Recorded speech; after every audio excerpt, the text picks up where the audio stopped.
We just come from such different sets of circumstance. I'm up all night in the studios and you're up early on your ranch. You'll be brushing out a broodmare's tail while the sun is ascending, and I'll just be getting home with my reel-to-reel. There's no comprehending. Bienvenidos a la quinta sesión de este ciclo de conversaciones llamado Confluencias, como complemento para el contenido de Anábasis, la página. Los invitamos nuevamente a visitarnos a laanabasis.com, tanto en su versión en español como en inglés. En esta ocasión vamos a desarrollar el tema de la experiencia de por sí y la vamos a comparar con la experiencia artística, para luego abordar el problemático tema del arte conceptual y la labor de performers y demás. En esta ocasión tenemos el gusto de contar con Manuel Gómez Burns. Es artista de cómic, además de ilustrador. Y bueno, bienvenidos nuevamente y síganos.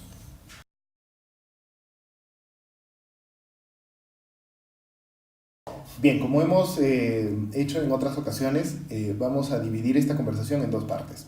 En la primera vamos a desarrollar una aproximación, algunos conceptos básicos, pero algo muy elemental, para poder luego en la segunda etapa de la conversación abordar propiamente el tema problemático y de hecho a través de algunos ejemplos.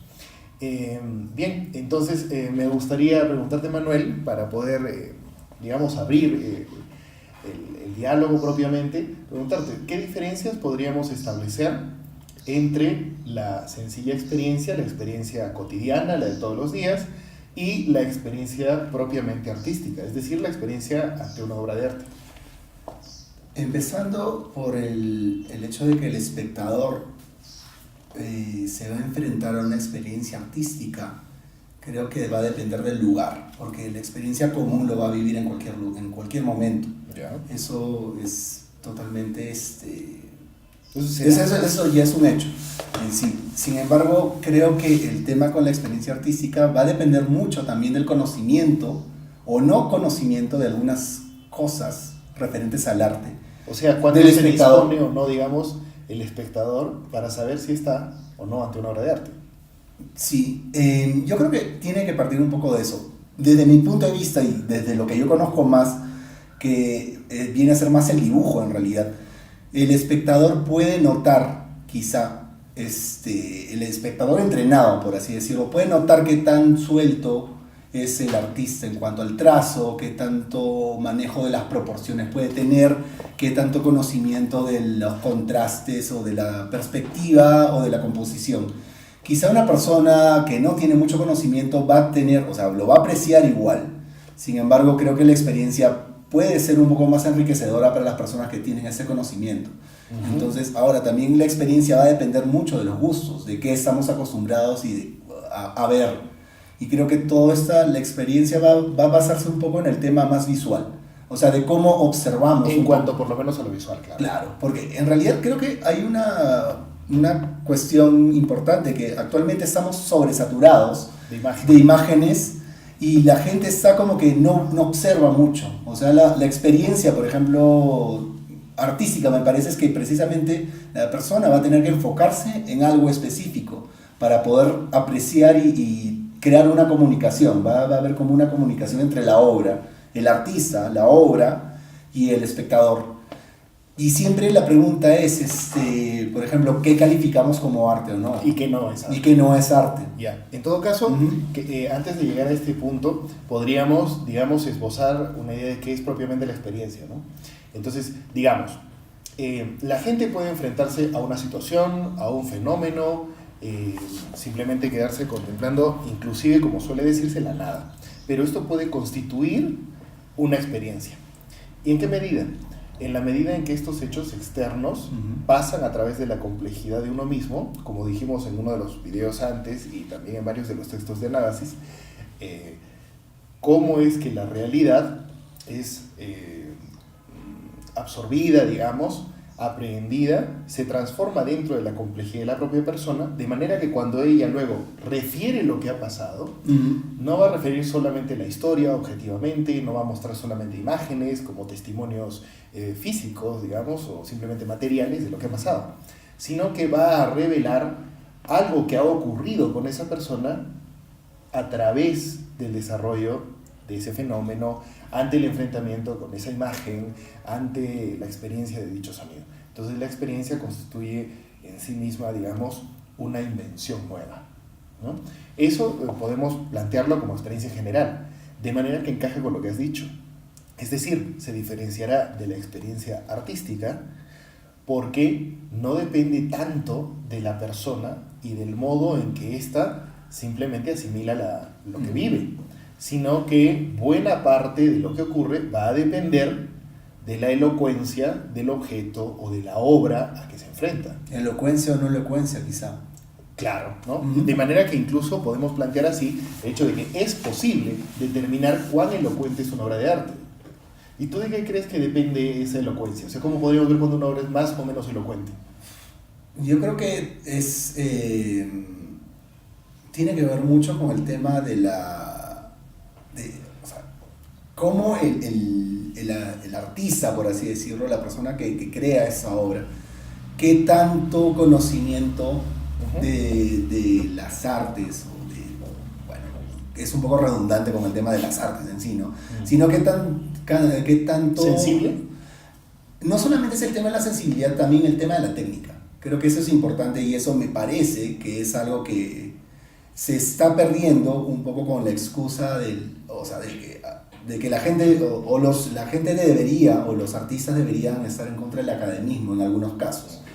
O sea, yo creo que es importante tener un conocimiento previo. Si es que quieres romper reglas, quizá necesitas conocer qué reglas rompes, porque así simplemente, bueno, no sé dibujar esto, simplemente puedo esconderlo, pero no creo que siempre uno pueda necesariamente huir de algunas cosas. Yo creo que el artista necesita aprender y tener un proceso.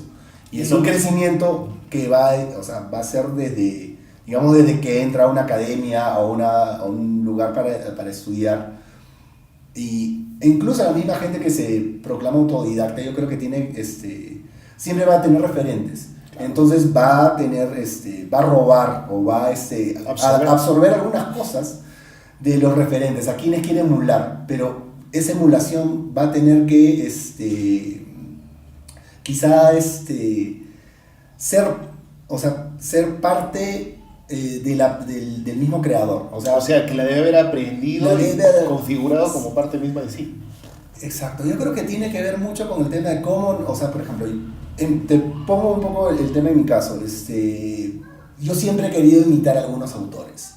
Y a veces tenía los dibujos como de referencia para poder copiar cómo estos autores o cómo esos dibujantes hacían o representaban algunas cosas. Pero a la larga uno ya no usa estas referencias, sino que uno lo va haciendo ya propio. Entonces ya no necesitas copiar.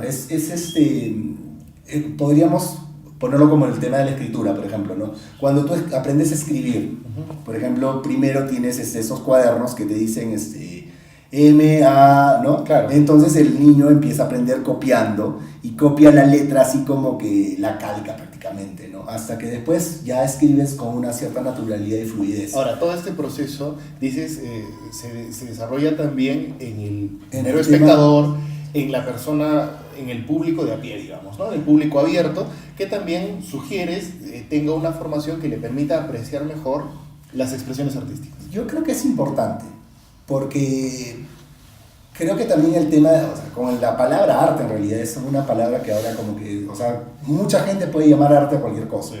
Entonces, a veces yo tengo conflictos, por así decirlo, con la palabra autodenominarme. Es como decir, bueno, pues yo lo puedo poner en una hoja, en un resumen, en un currículum, pero a veces yo me cuestiono un poco sobre eso. ¿Qué tanto sé, qué tanto de artista uno puede tener?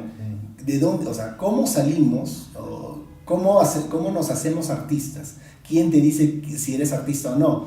Ahora, yo creo que tiene que ver mucho también con lo que uno va aprendiendo a la larga, ¿no? Y cómo uno va viendo el proceso. También el tema de la autocrítica, en el caso del creador, es importante. ¿Y eso es algo? ¿Y en el caso del espectador?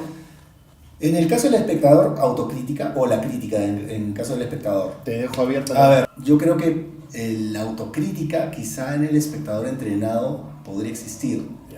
No te podría especificar algo Claro, ¿de qué un manera? ejemplo puntual. Sin embargo, yo creo que el espectador no entrenado, un espectador casual de una obra de arte puede confundir o pueda simplemente decir no entiendo, o me gusta o no me gusta, pero no va a ir un poco más allá de eso. Bien. ¿Y qué autocrítica puede tener eso? Simplemente su apreciación personal. Exacto, pero creo que a partir de ahí podemos ofrecer, digamos, dos cuestiones más. A ver. Por ejemplo, de una parte, el hecho de que creo que estamos de acuerdo en que una obra de arte puede causar una determinada conmoción en el público no preparado, ¿ya? Puede de hecho cuestionarlo, puede tocarlo, ¿no? Puede confrontarlo. Y por otra parte, tenemos claro que la misma obra evidentemente va a ser apreciada de otra manera por aquella persona más familiarizada con el arte en general y mucho más todavía si además conoce la técnica, etc. Sí. ¿Qué hay diferencia entre el arte y lo que no es arte? Bien, o sea, eso tiene mucho que ver. Pero si me permites voy a cerrar esa aclaración.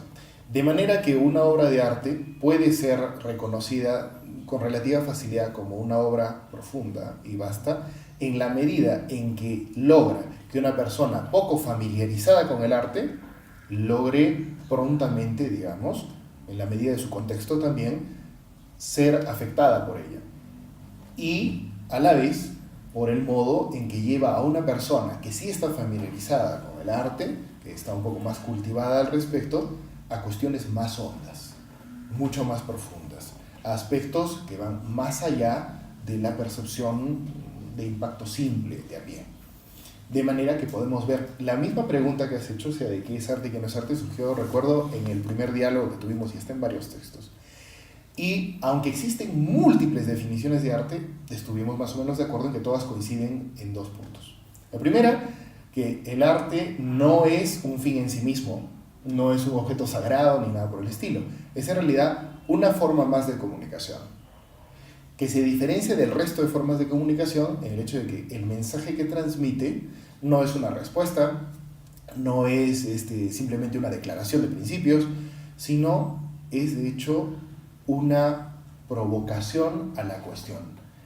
El arte provoca en el espectador, en aquel que atiende, en el oyente, etc., una cuestión honda.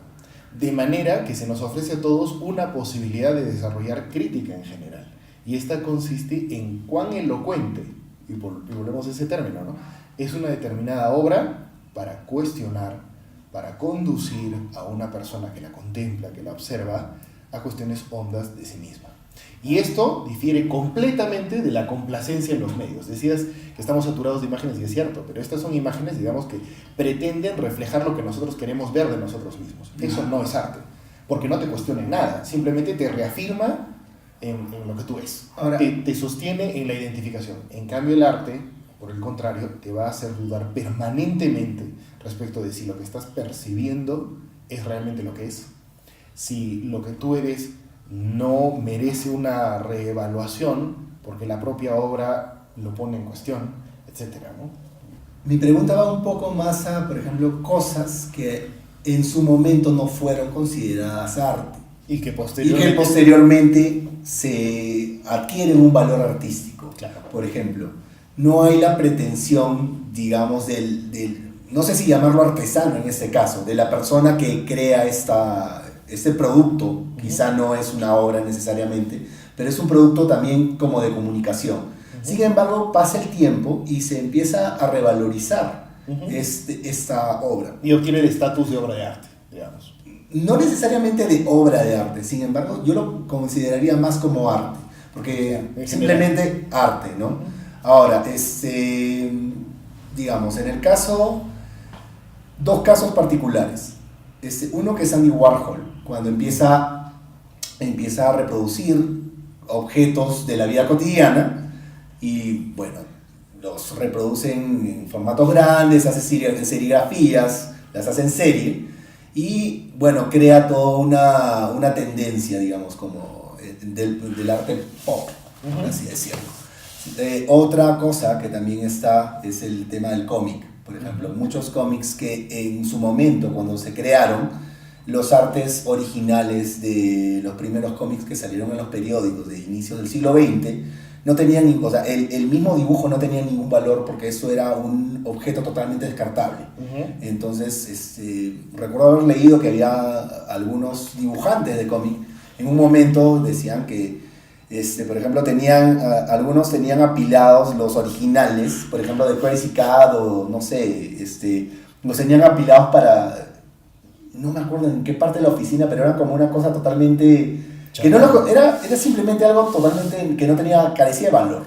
Entonces, ahora uno de esos dibujos de George Herriman, ¿no? Por ejemplo, cuestan un montón de dinero, porque también ha pasado un tiempo, pero ¿cómo podrías explicar, por ejemplo, que estos objetos o estas cosas que antes carecían de valor, lo tengan ahora lo tienen? Ya, la cuestión es interesantísima, ¿no? O sea, lo más que puedo hacer en todo caso, y es el objetivo principal de estos diálogos, es ofrecer una perspectiva, ¿no? Más que dar una respuesta. Ahora, desde el punto de vista de los trabajos que desarrollamos en la propia página, sí hay un modo de enfocarlo, y hay que diferenciar el valor, no, ni siquiera el valor, el grado de elocuencia de una determinada obra, tomando en cuenta además el contexto del público que tenía, con los valores agregados que se le dan, como antigüedad, por ejemplo, como elemento típico de una determinada forma de cultura, como expresión de una época en general. Y son valores que no tienen que ver objetivamente con, digamos, el carácter elocuente, pero no siempre es así. No siempre es así, y ahí hay un espacio en el que una determinada obra, lógicamente, al momento de su concepción, no impacta del modo en que lo hará a futuro al público que lo espera. Entonces tenemos como artefactos del tiempo, digamos, ¿no? Hay obras que van a tener un valor porque en efecto nos cuestionan respecto de nuestra realidad vigente, como en su momento no podían hacerlo. Ese es uno de los motivos también por lo que nosotros decimos que la obra de arte, digamos, debe tener un valor por sí misma, y el artista en general debe mantenerse en lo posible al margen de dicha creación, porque la obra debe hablar por sí misma, y de eso hablamos cuando nos referimos o cuando utilizamos el término elocuencia, ¿no? Y bueno, de hecho creo que con esto ya tenemos la base suficiente para hablar de criaturas extrañas como Yoko Ono, por ejemplo, ¿no? En la segunda parte. Dime.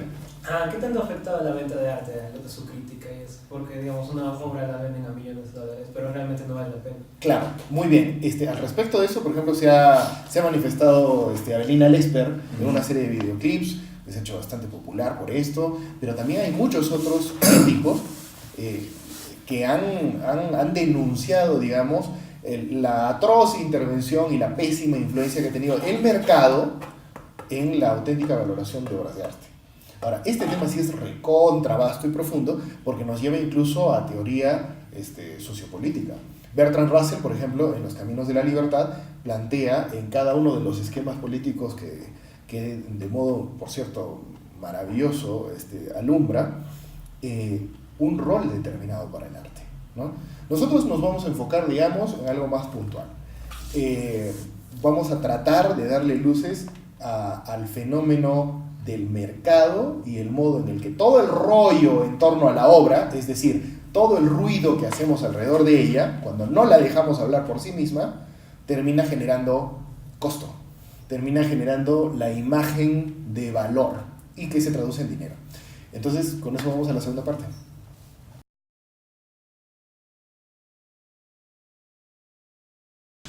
Bien, en esta segunda parte entonces, y con base en lo que ya hemos conversado, vamos a abordar más de lleno, digamos, el asunto. Y va a ser relativamente más fácil a través de ejemplos. Se nos ocurrió, a Manuel y a mí, en esta pausa, conversar, de hecho, a propósito del trabajo de dos personas. A una la llamaremos artista propiamente, que es Mark Braden, y la otra criatura extraña que es Yoko Ono, ¿ya? Entonces, al respecto, conviene también, digamos, redondear un poquito más quizá un par de conceptos. Tenemos que saber diferenciar el gusto propiamente de aquello que con más objetividad puede evaluarse, incluso, como dice Marco Aurelio de Negri, por ejemplo, como nivel de calidad. Y hace un momento ya lo habíamos insinuado, hay obras cuya elocuencia es evidentemente mayor que la de otras. Pero esto también evidentemente obedece a la contemplación de su contexto, del ámbito en el que surgió, o sea, tiempo y espacio. Y esto es algo que hay que contemplar. No es tan cierto que una obra por sí misma y abandonada en medio de un desierto pueda ser hallada y reconocida de inmediato, porque la sociedad que la contemple tendrá aspectos a ser cuestionados o no, según el tipo de obra, ¿no? Al fin y al cabo, por eso mismo es un objeto de comunicación, es un provocador de la comunicación, un medio, en cierta medida. Bueno, entonces me interesaría mucho que pudieras introducirnos un poco al mundo de Mark Radin. Hay en Anábasis un texto dedicado a la obra de Mark Radin, y por cierto, y aprovecho el momento para decirlo, también un diálogo con Manuel a propósito de su trabajo. Entonces, bueno, visítenlo, ahí van a tener bastante que ver. Lo curioso con Mark Radin es que yo había visto originalmente una portada suya del disco de Michael Jackson, de Dangerous. Obviamente no sabía en ese momento quién era el artista, claro. Sin embargo, ya empecé a conocer más de él y de su obra. Hace un rato me mencionaste también otra portada, ¿no? Otra portada, la de Red Hot Chili Peppers, One Hot Minute. Y ha hecho más portadas para otros grupos no tan masivos, no tan conocidos. Sin embargo, creo que he empezado a conocer más de su obra y a relacionar la obra con el autor. Es en el 2002, quizá cuando he visto su trabajo en la revista Justapons. Esta revista que se dedica, digamos, al arte lowbrow, o a lo que se le conoce también como el nuevo pop, quizá. No sé, no recuerdo muy bien el término, pero más es lowbrow. Entonces creo que lo que me ha llamado más la atención es el uso, primero, de objetos que son totalmente descartables, lo que se podría llamar algo kitsch. Y es cosas que creo que están alrededor, y hay una cierta inocencia, pero a la vez agresividad en la obra en sí. Y creo que uno no puede permanecer, por así decirlo, indiferente. O sea, o te va a generar una atracción o te va a generar un rechazo, de repente, pero una reacción de todas maneras. Y eso, justamente estabas hablando de la elocuencia, yo creo que es un perfecto ejemplo. No solo eso, o sea, de hecho Mark Radin se dedica a emplear no solo objetos, sino que, digamos, los personajes que protagonizan sus imágenes han generado múltiples polémicas, sí, ¿no? Pero sería muy fácil decir que ha generado polémica porque se trataba, por ejemplo, de niñas pequeñas, o de niños, o de figuras históricas como Abraham Lincoln y demás. Claro, o sea, por ejemplo, el mero hecho de usar, por ejemplo, a Abraham Lincoln y ponerlo como, o sea, de rosado, o sea, como el gay Lincoln. Lincoln, por ejemplo, es por excelencia es el símbolo de los conservadores, ¿no? De los republicanos lo tienen como una figura emblemática, y es como que transgredir un poco ese emblema. Pero no de un modo vacilón, o sea, no solamente revertir la imagen, sino componer imágenes, por cierto, con un grado de manejo de técnica notabilísimo. Eso es algo impresionante, sí, sobre todo. Y esto, y ahí tenemos a Mark Radin. En el otro lado, tenemos a Yoko Ono, ¿no? Bueno. Y de hecho hemos pensado hablar de Yoko Ono también porque aquí en la sala nos han sugerido hablar de esta criatura. Y hace un momento hablábamos, ¿qué es todo eso que se dice alrededor? ¿Por qué es necesario hablar tanto alrededor de un objeto que pretende ser presentado como obra? Justamente para elaborar un concepto, para generar un discurso y, en términos más casuales, pero lo puedo decir con plena propiedad, un rollo alrededor de esa cosa que se muestra, y de tal manera presentarla como obra de arte y dispararla en valores en el mercado. Eso es el arte conceptual, en términos prácticos, digamos, ¿no? Entonces, pero no sé si quepa ahora el espacio para decir algo, no digo pero preguntarnos si Yoko Ono nos cuestiona sobre algo más que su propia salud mental. Es una buena pregunta. No creo que en realidad no creo que tenga mucho que decir a favor en general, y en realidad tampoco, no sé si en contra, porque en general creo que ese tipo de arte en general podría resultarme indiferente, porque muchos de los objetos o de esas supuestas experiencias que uno tiene que pasar es algo que no sé si es Depende totalmente de la persona que se enfrenta al objeto. Y cuando habíamos hablado en esta primera parte decíamos, ¿no? O sea, una obra de arte tú la puedes distinguir porque es elocuente en sí misma. Si todo el peso, absolutamente todo el peso de esta supuesta experiencia descansa en quien contempla, en quien observa, en quien oye y en quien ve, entonces estamos hablando de cualquier cosa. En consecuencia, se justifica que alguien ponga una banqueta semi-roída por las termitas en medio de una sala con una leyenda gigantesca y que la gente le empiece a tomar fotografías, ¿no? Las anécdotas abundan. Sí, mira, hay una cosa con el tema del arte conceptual. Recuerdo, hay un historietista que es ahora bastante conocido, que es Daniel Clowes. Él en su cómic, Eggwell, hizo una historia, una pequeña historia de unas 6 páginas que se llamaba Art School Confidential.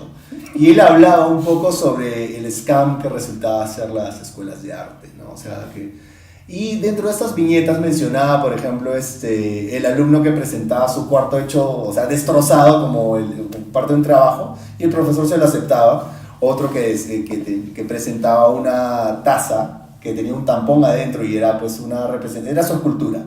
Entonces sí, son como ejemplos que en realidad no parecen descabellados, porque ese tipo de obras en general son las que precisamente los profesores al parecer promueven dentro de estas escuelas, ¿no? Y hay, al parecer vanguardistas.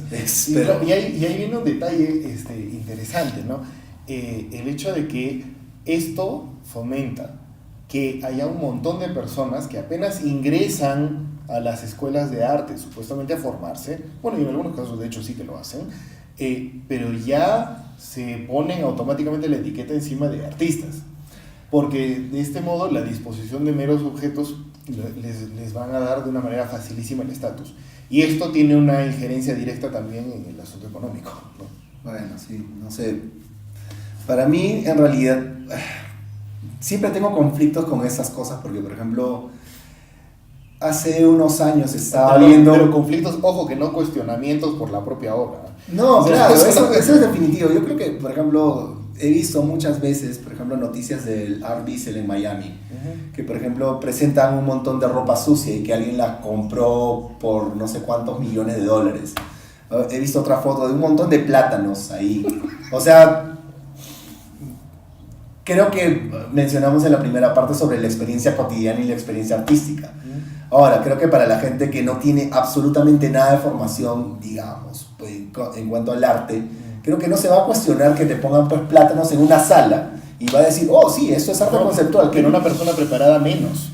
No, obviamente no. O sea, pero bueno, es que tú digas que es obvio, que nosotros estemos de acuerdo en que es obvio, nos pone automáticamente en un bando de apestados. Bueno, lo que pasa es que esto, como has mencionado, quizás es el tema del marketing. En realidad, el marketing te vende todo.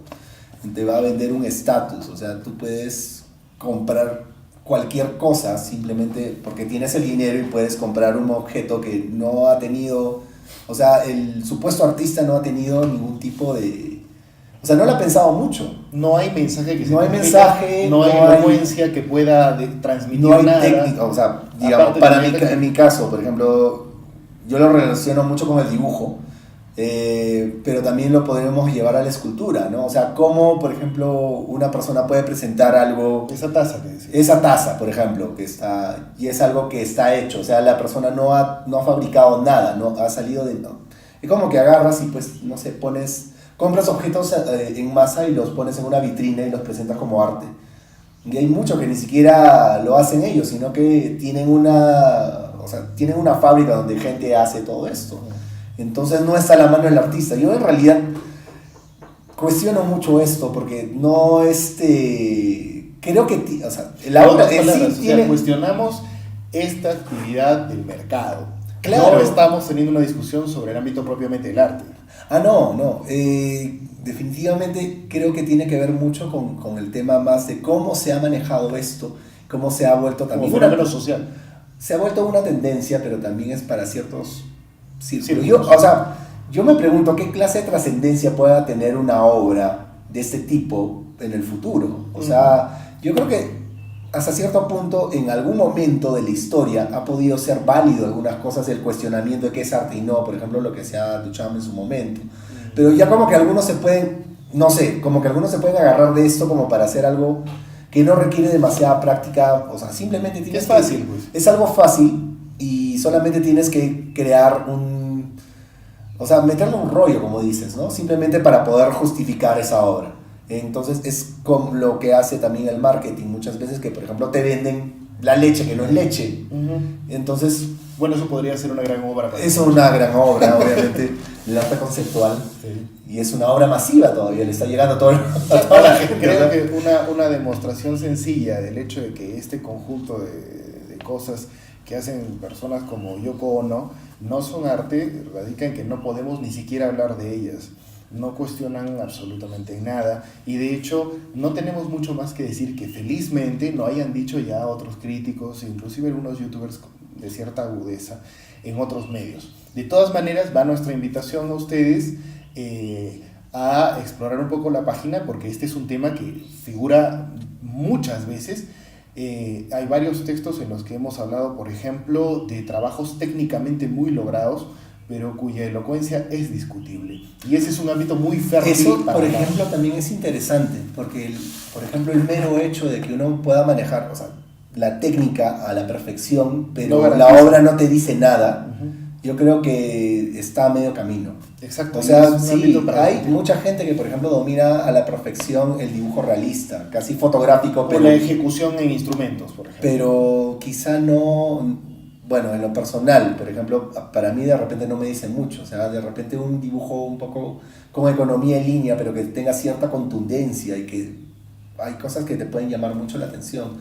Por ejemplo, te voy a poner el ejemplo de un artista, bueno, es dibujante, pero se le considera también artista, Saul Steinberg. Y por ejemplo, el New Yorker pagó su visa para poder trabajar en Estados Unidos para el New Yorker, aunque hizo también algunas cosas para otras publicaciones, pero su trabajo es bastante elocuente y tiene una economía en línea Claro, es lo muy o sea, desarrollada, digamos, ¿no? pero es contundente en cuanto a la forma como lo hace. O sea, hay cosas que yo he visto, por ejemplo, tengo un libro suyo donde hay como una escena del metro de Nueva York, pero vista desde desde la escalera que está en la avenida, y vas viendo cómo baja y baja y baja, y tú puedes sentir la profundidad, pese a que el valor de línea es el mismo. O sea, es una línea totalmente delgada, pero hay esa profundidad y es como que dices, wow, o sea, incluso te puede decir un poco del tiempo en que él vivió. O sea, es muy, muy bueno. Bien, bueno, los invitamos entonces a recorrer la página, por una parte, para ver más ejemplos de esto. Como ya comentamos hace un instante nada más, hay bastante que discutir, felizmente. Esperamos provocarles a ustedes también más cuestiones, es la idea, abrir el diálogo. Y bueno, les avisamos también que vamos a tener algunos cambios, vamos a cambiar de locación y la dinámica propia del programa, pero solo un poco. Esto también bajo la dirección de Pilgrim, que siempre nos apoya. Muchas gracias nuevamente y los esperamos en una nueva sesión de Confluencias. Listo. Mira la cara que está el gato, está así. Sí, está en éxtasis. Está así, en éxtasis. No la había visto así en